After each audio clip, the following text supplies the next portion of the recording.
Alcohol sensing alert ಮತ್ತು engine locking ವ್ಯವಸ್ಥೆ ಕುರಿತು ವಿವರ ಇಲ್ಲಿದೆ. ಈ ತಂತ್ರಜ್ಞಾನವನ್ನು ಸಾಮಾನ್ಯವಾಗಿ ಇಗ್ನಿಷನ್ ಇಂಟರ್ಲಾಕ್ ಸಾಧನ ಅಂದರೆ ಐಐಡಿ ಎಂದು ಕರೆಯಲಾಗುತ್ತದೆ. ಕುಡಿದು ವಾಹನ ಚಲಾಯಿಸುವುದನ್ನು ತಡೆಗಟ್ಟಲು ಇದು ವಿನ್ಯಾಸಗೊಂಡ ಪ್ರಮುಖ ಸುರಕ್ಷತಾ ವ್ಯವಸ್ಥೆಯಾಗಿದೆ. ಈ ತಂತ್ರಜ್ಞಾನವು ಸಾಮಾನ್ಯವಾಗಿ 3 ಹಂತಗಳಲ್ಲಿ ಕಾರ್ಯನಿರ್ವಹಿಸುತ್ತದೆ. ಮೊದಲನೆಯದು ಸಂವೇದನೆ ಅಥವಾ ಪತ್ತೆ ಹಚ್ಚುವಿಕೆ. ಚಾಲಕನು ವಾಹನ ಪ್ರಾರಂಭಿಸುವ ಮೊದಲು ಸಾಧನಕ್ಕೆ ಉಸಿರನ್ನು ಊದಬೇಕು. ಈ ಸಾಧನವು ಫ್ಯೂಯಲ್ ಸೆಲ್ ತಂತ್ರಜ್ಞಾನದ ಸಂವೇದಕವನ್ನು ಬಳಸುತ್ತದೆ. ಇದು ಚಾಲಕನ ಉಸಿರಿನಲ್ಲಿರುವ ಆಲ್ಕೋಹಾಲ್ ಅಂಶವನ್ನು ಅಳೆಯುತ್ತದೆ. ಎರಡನೆಯದು ಹೋಲಿಕೆ ಮತ್ತು ಎಚ್ಚರಿಕೆ.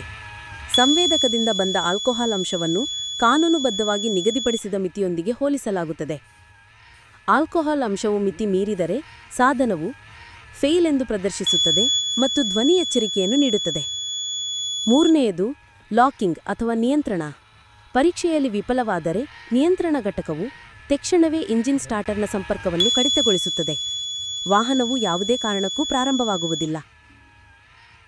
ಇದು ಬಾಹ್ಯ ಎಚ್ಚರಿಕೆ ಮತ್ತು ಡೇಟಾ ದಾಖಲಾತಿ ಹಂತಗಳು ಸಹ ಹೊಂದಿವೆ.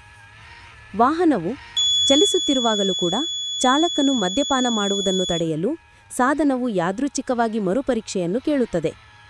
ಮರುಪರೀಕ್ಷೆಯಲ್ಲಿ ವಿಫಲವಾದರೆ ಅಥವಾ ನಿರ್ಲಕ್ಷಿಸಿದರೆ ಇಂಜಿನ್ನನ್ನು ತಕ್ಷಣವೇ ಆಫ್ ಮಾಡದೆ ಅದು ನಿರಂತರವಾಗಿ ಹಾರ್ನ್ ಬಾರಿಸುವುದು ಮತ್ತು ಲೈಟ್ಗಳನ್ನು ಮಿನುಗಿಸುವುದು ಮುಂತಾದ ಎಚ್ಚರಿಕೆಗಳನ್ನು ಪ್ರಾರಂಭಿಸುತ್ತದೆ.